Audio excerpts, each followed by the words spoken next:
Ini kisah nyata saya alami. Suatu waktu saya diundang ceramah ke Palopo. Palopo itu kalau naik mobil dari Makassar kurang lebih 10 jam. Ya. Nah, saya selesai takziah malam jam 10 saya berangkat, jam 10 malam.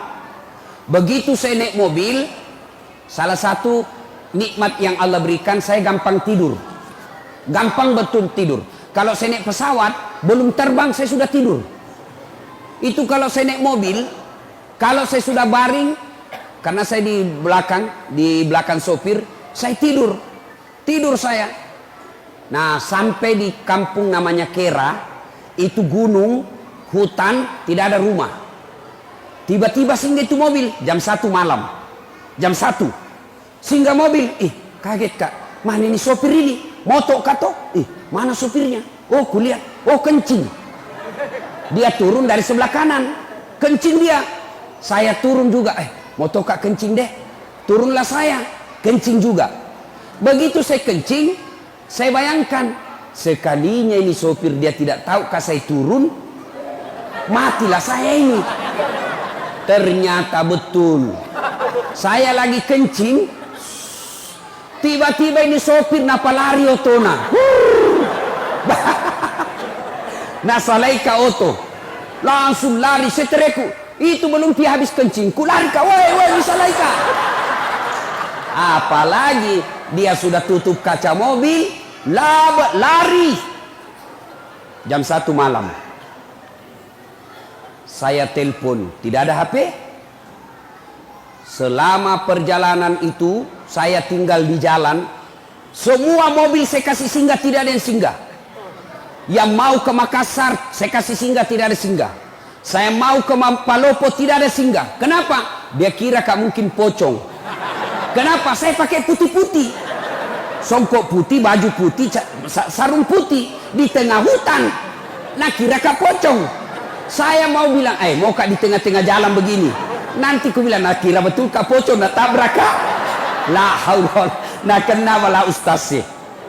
Akhirnya apa? Nanti jam 6.15 pagi baru dia kembali ambil saya. Subuh, azan.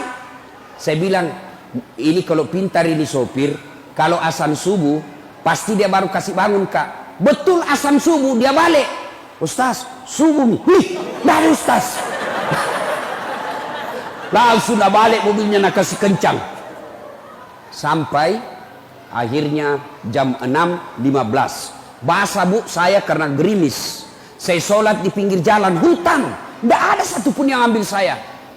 Jam 1 sampai jam 6.15 baru dia datang. Begitu dia datang, saya mau tempelengi, lebih besar dari saya. Sudah nalawang ini dah kalah kak. Akhirnya sepanjang jalan saya diam-diam. Sampai di rumah jabatan wali kota Palopo. Langsung dia bilang wali kota, Ustaz, kenapa bisa kita lupa koporta? Dalam hatiku mak beli si sopir ini. Bohong lagi nih sopir. Ternyata nak lapor sama wali kota, dia kembali karena lupa kopornya Ustaz. Saya bilang bukan kopor nak lupa, saya nak lupa itu sopir kak. Akhirnya apa? Sudah. Pas saya mau pulang, datang lagi tuh sopir, itu lagi sopir, mau antar kak pulang. Saya bilang sama wali kota, Pak Wali, saya sudah maafkan ini sopir tak, tapi jangan lagi diantar kak. Jengkel saya kalau lihat mukanya. Akhirnya nak bilang Pak Wali, ya Ustadz, nanti kita ganti sopir baru. Apa hikmahnya? Setelah saya ceritakan, nah tambah honorku. Nah bilang ini Ustadz, uang duka cita. Ini kisah nyata, fakta. Lalu apa kaitannya acara ini? Apa hubungannya dengan acara? Beginilah kita kalau sudah masuk di kubur. Ya? Almarhum sudah lebih 1 tahun meninggal. Saya baru 4 jam menunggu. Saya berharap ada yang ambil saya. Ternyata tidak satupun mobil yang tinggal dan mau singgah mengambil saya. Itu baru 4 jam sudah setengah mati. Beginilah orang yang dikubur, menunggu kiriman amal. ternyata tidak ada yang kirimi amal. Saya baru 4 jam di pinggir jalan, hujan, masih merasa menderita. Bagaimana kita kalau sudah masuk di kubur? Ayo, saya berharap ada mobil yang singgah mengambil saya. Saya berharap ada mobil yang mampir mengambil saya. Ternyata tidak ada. Begitu juga kalau kita mati. Berharap maki ada yang doakan ki. Berharap ada yang sedekahkan kita. Berharap anak istri kita doakan ki. Ternyata mereka lupa kita. Ini nih kalau mati maki. Beginilah kita. Ibu bapak pernah lihat orang meninggal? Ibu-ibu pernah lihat orang meninggal? Pernah? Bukan pernah, sering. Ya kon katomate telung mantarai. Kalau ada orang meninggal, 3 yang mengantarnya dia ke kubur. 1, keluarga. 2, harta. 3, amal. 3 yang ngantar, 2 balik, tinggal 1 temani kita. Siapa yang pertama? Keluarga. Anak ikut ngantar, istri ikut ngantar, saudara ikut ngantar, menantu ikut ngantar, ipar ikut ngantar. Tapi siapa yang temani kita masuk? Ibu-ibu, kira-kira kalau meninggal ki ibu, mau suami tak masuk? Mau temani ki ibu? Mana mama waktu tak naodok dulu, gunung kan kudaki, kemanapun kau pergi aku akan mengikutimu, laut kan kuda ku renangi, gunung kan kudaki, masjid kau lewati. Meninggal, masuk, kakinya saja dia tidak mau, bengkak matanya. Tapi apa nak bilang? Bulan depan siapa ganti? Hai bu, ada orang di Makassar temanku haji, meninggal istrinya, bengkak matanya pak. Begitu dia sayangnya istrinya, bengkak matanya. Apa dia bilang? Ustadz, rasanya tidak bisa lagi kulanjutkan hidupku. Ini separuh jiwaku hilang Ustadz. Sama lama ini istri saya luar biasa, tapi sekarang hancur perasaanku. Tidak bisa mak kurasa lanjutkan hidupku. Saya bilang, hebatnya ini bapak ini, sayang betul sama istrinya. Sekalinya beberapa bulan kemudian, saya pergi jogging, lari-lari sore di Karebosi. Ada perempuan temani, putih, masih muda, tidak pakai jilbab, tidak ikat rambut, begini-begini. Saya bilang, Haji, siapa itu Haji? Dia bilang, yang baru Ustaz. Apa ya? Bu, ini ibu-ibu kalau mati ki, yang sudah muka-muka sakaratil maut, siapa doakan ki? Siapa yang masuk temani kita? Amal keluarga tidak bakal dia akan ikut. Yang kedua, yang temani kita ke alam kubur, apa itu? Harta kita. Mobil kita setengah mati kita cicil, rumah kita setengah mati kita cicil, harta-harta motor kita semua datang, karpet pun ada ikut mengantar kita, cerek-cerek ikut mengantar kita. Tapi begitu masuk di kubur, ada kira-kira masuk harta? Ini yang tebal-tebal cincinnya, yang tebal-tebal emasnya masuk. Siapa yang punya itu harta tak? Cincin, gelang, anting-anting, siapa yang miliki? Anak mantu. Ya kalau anak mantu tak baik, kalau anak mantu tak juga tidak sholat, setengah mati kita cari harta, ternyata masuk ke kubur tidak ada yang temani ki. Tidak mentang-mentang dia kaya, banyak tambangnya, banyak pesawatnya, banyak bisnisnya, meninggal, apa nak bilang anaknya? Kasih masukan kita HP supaya bisa meng-SMS. Enggak, jangankan HP, jangankan baju, jangankan celana, jangankan serban, semua tidak ikut. Hanya satu yang ikuti kita. Apa? Kain kafan. Itu saja, kain kafan, bukan kain sutra. Mentang-mentang dia kaya dikasih kain sebanyak-banyaknya, tidak. Mentang-mentang dia kaya dikasih televisi masuk, tidak. Semua hartamu dia meributkan anak-anakmu. Yang ketiga, yang ikut mengantar kita apa? Apa yang mengantar kita yang ketiga? Amal. Inilah yang setia. Amal kebaikan maupun amal kejahatan kita akan ikut setia sampai ke dalam kubur. Ibu bapak saudara-saudara sekalian, kalau orang sudah masuk di kubur, tidak ada harapan pak, tidak ada lagi. Kalau ibu dari Sulawesi Selatan, dari Pangkep, dari Sidrap, dari Pinrang, dari Mamuju, dari Majene, datang merantau ke Kota Baru, datang merantau ke Batu Licin, datang merantau ke Pagatan, ternyata sampai di Tanah Bumbu menderita, sampai di Tanah Bumbu susah cari uang, sampai di Tanah Bumbu menderita hidupnya, masih bisa kembali kampung, masih bisa kita kembali. Tapi demi Allah, kalau kita sudah masuk kubur, kau senang atau tidak, tinggal kau di situ. Coba, Bapak Ibu pernah bayangkan, pernah rasakan mati lampu? Pernah rasakan mati lampu? Sering. Coba lihat, bayangkan kalau mati lampu. Bagaimana kalau mati lampu di rumah, tiba-tiba ada ular masuk di rumah tak?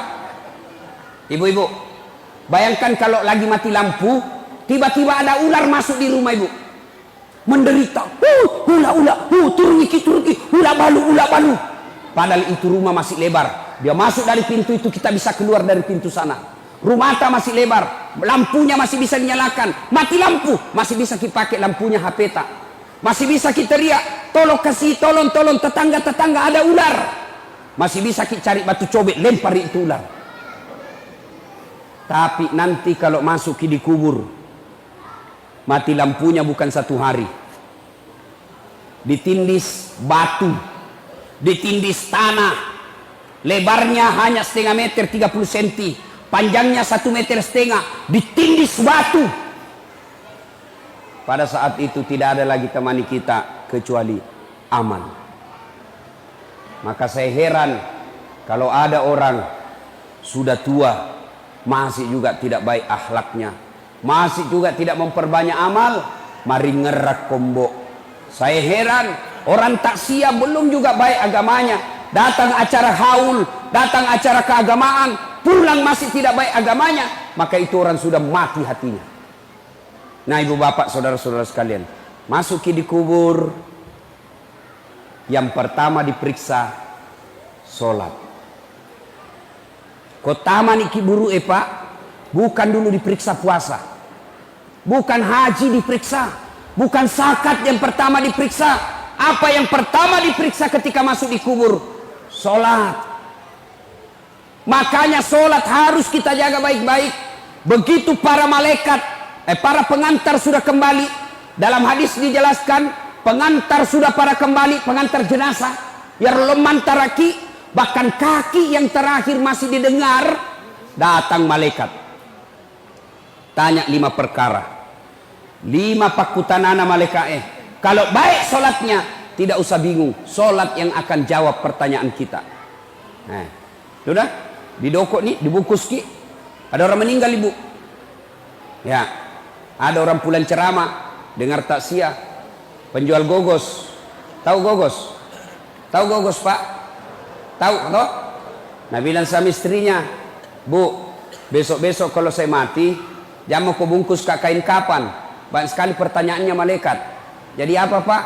Dokok bawa nak daun loka, bungkus saya pakai daun pisang. Kenapa? Nggak ditanya kak, dikira kak gogos. Jadi nggak ditanya-tanya orang. Baiklah, meninggal betul. Pas meninggal dibungkus kain pisang. Begitu ditanam, langsung datang malaikat. Dan bilang malaikat, ih kenapa ada gogos ini? Nggak ditanya, langsung dia bilang malaikat, bakar.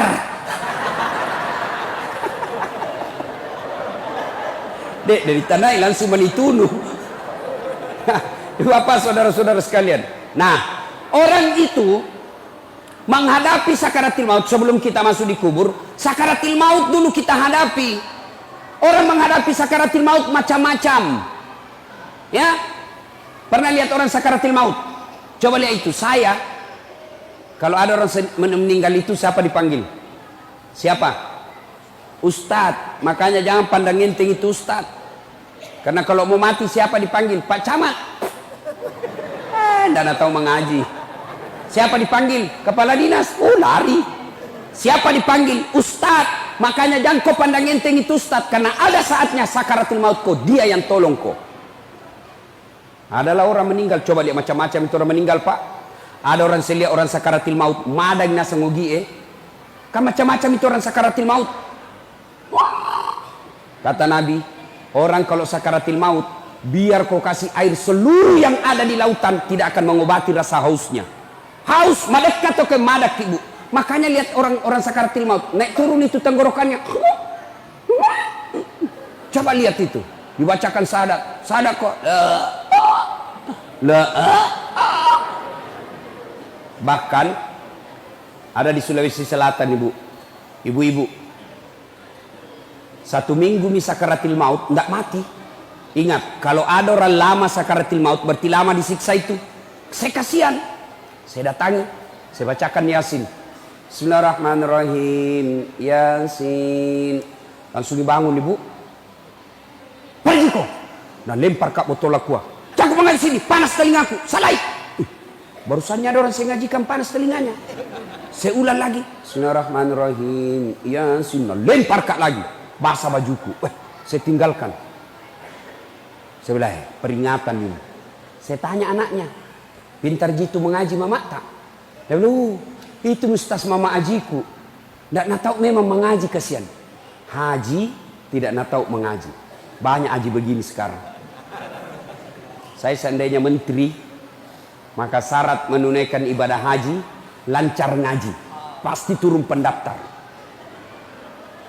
Bu, kalau ada yang tidak tahu ngaji di sini, belajar ki.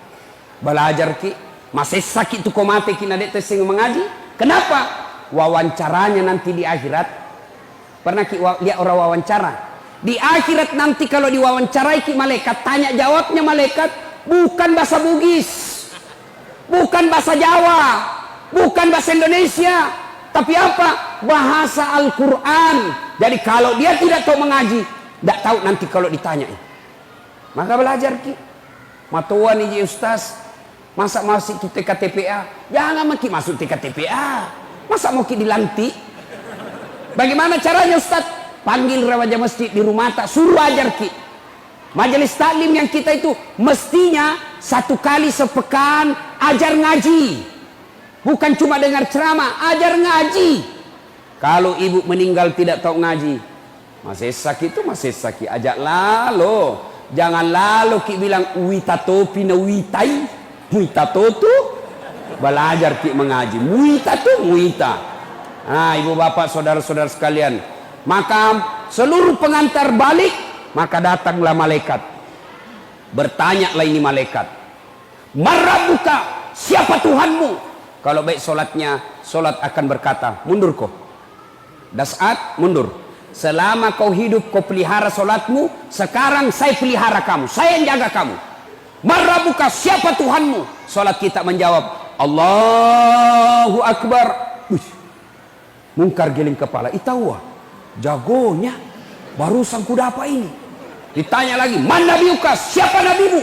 Ashhadu Allah ilaha illallah wa ashhadu anna Muhammadar Rasulullah. Malaikat bilang, ih tambah jago, orang tanah bumbu ini. Itu kalau baik solatnya. Akhirnya mungkar Nabi bilang, kir kir kir, nakir, kau maju nakir. Nabi bilang mungkar nakir, sedangkan kau mundur, apalagi saya wakil ji. Mungkar nakir. Nabi bilang kalau begitu kita naik melapor. Naiklah melapor di aras Allah. Ya Allah, ada hambamu saya tanya, Marabuka. Dia jawab Allahu Akbar. Allah berfirman, oh bukan dia yang jawab, tapi solatnya. Karena dia baik solatnya, tidurkan dia seperti nikmatnya tidur pengantin baru. Masih ingat waktu pengantin baru ibu? Enak nih itu pengantin baru. Sampai saya selalu mau ulang. Tapi tidak kada wani. Coba. Itu kalau baik solatnya. Kalau tidak beres solatnya, kembali pengantar, datanglah dia, datang malaikat, ditanya, Marabuka, siapa Tuhanmu? Langsung kaget. Tunggu dulu, orang baru datang. Malaikat yang mau nagiaki. Ditanya, Marabuka, siapa Tuhanmu? Kaget lagi. Langsung dia jawab, ketuhanan yang Maha Esa. Langsung disemes. Jadi bubu, syarat pertama kalau mau ki selamat menghadapi sakaratil maut itu, perbaiki solat. Kemudian ketika sakaratil maut sudah tiba saatnya kita masuk di kubur, pertama diperiksa solat. Maka saya setiap saya solat ceramah ibu, solat anak ini yang selalu saya ulang-ulang. Biar baik puasa tak, bangun ki masjid mewah seperti ini, tapi kalau tidak sholat, tidak ada gunanya. Ini ibu-ibu banyak tidak sholat gara-gara apa? Gara-gara apa? Ibu-ibu banyak ndak sholat. Gara-gara apa? Pengantin. Mukanya nak kasih make up, nak kira tembok kuning, coklat, abu-abu, biru, keren. Ada cilakna, alisnya nak kasih tipis. Ada juga yang tebal, beda kanan beda kiri. Nak kasih lebih lagi sedikit di sini.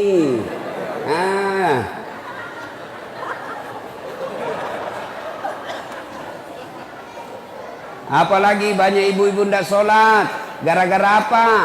Jilbab. Jangan kita kulihat dia ibu jenisnya teman-teman. Ayo, gara-gara apa? Jilbab. Jilbab sakaratil maut. Tak 3 lapis. Nak kiring-kiring. Biru coklat, nak kasih mirip-mirip lagi sedikit. Tiba waktu sholat, Nabi bilang suaminya, piko sembayang. Nabi bilang, tidak sadar kok pak? Sadar mani kusuruh kopi sholat. Piko sholat. Nabi bilang, tidak kau lihat ini jilbabku 1 jam dipakai. Gara-gara jilbab tidak sholat. Ibu-ibu, jangan anggap enteng itu sholat. Aja tercule-cule sampajangnya pak. Demi Allah, akan menderita orang yang tidak sholat. Bahkan Imam Syafi'i dalam kitabnya dia jelaskan, kalau ada orang tidak sholat, dia mati, jangan kau sholati. Kau seleng inasan alena, tapi dia nama sampajang. Imam Syafi'i bilang, jangan kau sholati kalau dia mati. Bahayanya itu orang tidak sholat. Nah kita kadang-kala pergi haji, tiap tahun pergi umroh, Ramadan puasanya lengkap, dia bersedekah, tapi tidak sholat. Tidak ada gunanya semua itu. Apa susahnya itu sholat ibu? Apa susahnya? Tidak ada susahnya. Maka celaka mereka yang baik dia bilang agamanya tapi tidak sholat, kafir. Ya, maka ibu bapak saudara-saudara sekalian perbaiki sholat. Berikutnya, ibu bapak, nah sudah masuk di kubur, pertama sekali diperiksa sholatnya. Sudah kembali pengantar, diperiksalah sholat kita, maka ditidurkan kita. Kalau dia baik sholatnya, kata Nabi, tidurkan dia seperti nikmat tidur pengantin baru. Ibu bapak saudara-saudara sekalian, nah sudah masuk kita di kubur, tutup semua amal kecuali amal kita yang bisa menolong kita setelah masuk di kubur, yaitu amal jariah. Amal jariah itu ada 3. 1, anak yang soleh. 2, ilmu yang bermanfaat. 3, pembangunan yang bermanfaat. Mari kita lihat satu-satu. Yang pertama, anak soleh. Begitu ibu meninggal, siapa yang doakan kita? Bu, bapak-bapak, kalau meninggal ki, siapa doakan ki? Siapa pak? Istri tak? Nah ambil orang. Ibu-ibu meninggal, siapa doakan ki? Siapa? Suami tak? Wei, kawin lagi. Setengah mati maki dikubur, suami tak enreyengi. Pakai istri baru di kamar tak. Kita menderita dikubur, suami tak dengan istri barunya. Nah doakan ki? Tidak. Begitu kita meninggal, matanya sebelah kanan menangis, sebelah kiri nah lihat yang mana gantinya nanti. Ayo. Lalu siapa yang doakan kita? Anak-anak kita. Maka lihat itu anak. Sayang sekarang kita ini, anak kita tidak didik. Kita malu kalau anak kita tidak bahasa Inggris. Kita malu kalau anak kita tidak pegawai. Kita malu kalau anak kita pengangguran. Tapi kita tidak malu kalau anak gadis tak. Sudah gadis, sudah balik tidak pakai jilbab. Tidak malu dia. Kita tidak malu kalau anak kita sudah ada anaknya. Angkana cucuta, angkana wapota. Dek mau panaloma berjama kumasigie. Malulah ketika anak kita ini tidak bagus agamanya. Dulu kan kita itu diajari memang dari kecil. Ibu-ibu kita memang ngajar kita agama dari kecil. Diajar kita ngaji, diajar kita akhlak. Saya masih ingat waktu kecil, ibu saya sampai itu kalau kita bicara diajari. Nah, lo kembali boleh. Jadi tetangga nak pinjam gula. Jangan kau bicara kalau berdiri nak. Tudah koyolok nampak mak bicara. Duduk kau dulu baik-baik baru kau ngomong. Itu sampai begitu diajari kita. Sekarang ini, mana ini akhlak? Anak-anak kita siapa yang ngajar? Siapa yang ngajar kita sekarang anak-anak kita, Pak? Orang tuanya? Bukan. Siapa yang ngajar anak kita? TV. Siapa yang ngajar kita, anak kita? Handphone. Kenapa? Orang tuanya juga tidak mau repot. Anaknya menangis, langsung nak kasih handphone. Jangan kau nangis nak, main game aku. Ibu toh. Maka jangan heran anak tak tinggi sekolahnya tapi tidak tahu taat. Alangkah bahagianya ibu bapak, alangkah bahagianya kita sudah tua, anak tak 4 sambil baku telepon. Daeng, bulan ini saya ambil mama nah, bulan ini saya urus bapak nah, bulan depan pi kau sama istrimu kau urus, bulan ini saya mau dapat. Begitu tahun depan, Daeng, bagaimana ini kita 4 bersaudara dik? Patungan kidi kasih umroh ibu masing-masing tabung, ayo umrohkan orang tua kita bulan depan. Itu orang kaya itu anak kita bisa begitu kalau kita didik dari kecil. Bagaimana cara mendidik anak? Maka cara didik anaknya itu yang pertama, begitu lahir kasih nama yang baik. Nama yang baik itu bukan nama artis. Nama yang baik itu bukan nama pemain sepak bola. Nama yang baik, nama yang ada doa-doa di dalamnya. Sal kasih nama anak tak mutmainnah. Apa itu artinya mutmainnah? Jiwa yang tenang. Berarti kalau orang panggil, oh mutmainnah, wahai kau jiwa yang tenang, orang doakan. Jangan lagi bilang apa arti sebuah nama. Coba bayangkan kalau tidak ada semua nama tak. Coba kalau tidak ada semua nama di sini, bagaimana orang macale? Pilih saya. Siapa? Anu. Pilih saya. Siapa? Anu. Bagaimana repotnya? Mau kita telepon Kak ceramah. Halo, ada Ustaz. Ustaz siapa? Anu. Yang mana? Anu. Siapa? Anu. Siapa? Yang pendek. Oh, banyak yang pendek di Makassar. Coba bayangkan. Nama itu penting. Maka kasih nama yang baik. Lahir anak tak, lahir cucu tak, kasih nama. Tidak bisa telepon Ustaz. Ustaz, ada cucuku lahir. Saya mau dia jadi penghafal Quran. Siapa bagus namanya? Perempuan atau laki-laki bu? Perempuan, Hafizah. Itu bu namanya. Bagus itu. Tambah namanya bapaknya di belakang. Jangan lagi bilang apa arti sebuah nama. Coba beda. Sebut nama tak. Sebut nama tak. Saya tahu agamanya dan saya tahu sukunya. Abdurrahman. 99% pasti Muslim. Ya, bilang. Abdurrahman. Muslim. Bertus. Hai, Toraja. Ambot Dale. Tidak mungkin orang Jawa. Mana Ambot Dale orang Jawa? Kalau Margono, iya. Jokowi, Jawa itu. Kalau Ambot Dale, tidak mungkin. Orang Ambot Tuo, pasti Bugis. Nah, nama itu penting. Yang kedua, cara mendidik anak, kasih contoh yang baik. Jangan sampai kita bilang, jangan kau merokok ah. Kalau merokok kau setempelin kau. 10 menit, kau beli rokok dulu nak. Bagaimana ceritanya? Awas kau, memang jangan kau bicara kasar. Kasih lembut bicaramu. Kalau kau kasar, dia sudah kasih contoh kasar. Maka orang tua yang baik kasih contoh anaknya. Yang ketiga, jangan kasih makan haram anakmu. Jangan kasih makan proyek palsu. Jangan kasih makan barang serobotan. Jangan kasih makan dagangan nipu. Itu dagangan nipu yang mana? Pedagang. Asli ndak ini barangmu? Asli, padahal palsu. Dapat kau untung dari kau tipu pedagang, pembeli. Mungkin kau dapat untung 2 juta satu hari. Tapi uang haram kau kasih makan anakmu. Jangan heran anakmu 3 semua ndak ada sholat. 1 tukang tipu. 1 pengedar narkoba. 1 kawin lari di bawah bandar dikasih hamil cowoknya. Kenapa? Uang haram kau kasih makan anakmu. Maka orang tua yang baik jangan kasih makan uang haram anaknya. Istri nih, tolong ini ibu-ibu nih yang datang ini. Kalau suami tak datang bawa uang, tanya dulu. Halal boga iye. Halal ndak ini? Biasanya gajimu cuma 5 juta. Kenapa ini menjadi 6 juta? Dari mana ini 1 juta? Halal tidak? Bisa ibu? Bisa? Woi, bisa? Bisa? 1 juta bisa. Kalau 15 juta, bengkok mukanya. Sini halal nih mai panggilnya cicing. Mestinya istri yang baik begitu. Jangan kasih makan uang haram anaknya. Yang berikutnya lagi, supaya anak kita baik, doakan. Doa. Maka ibu-ibu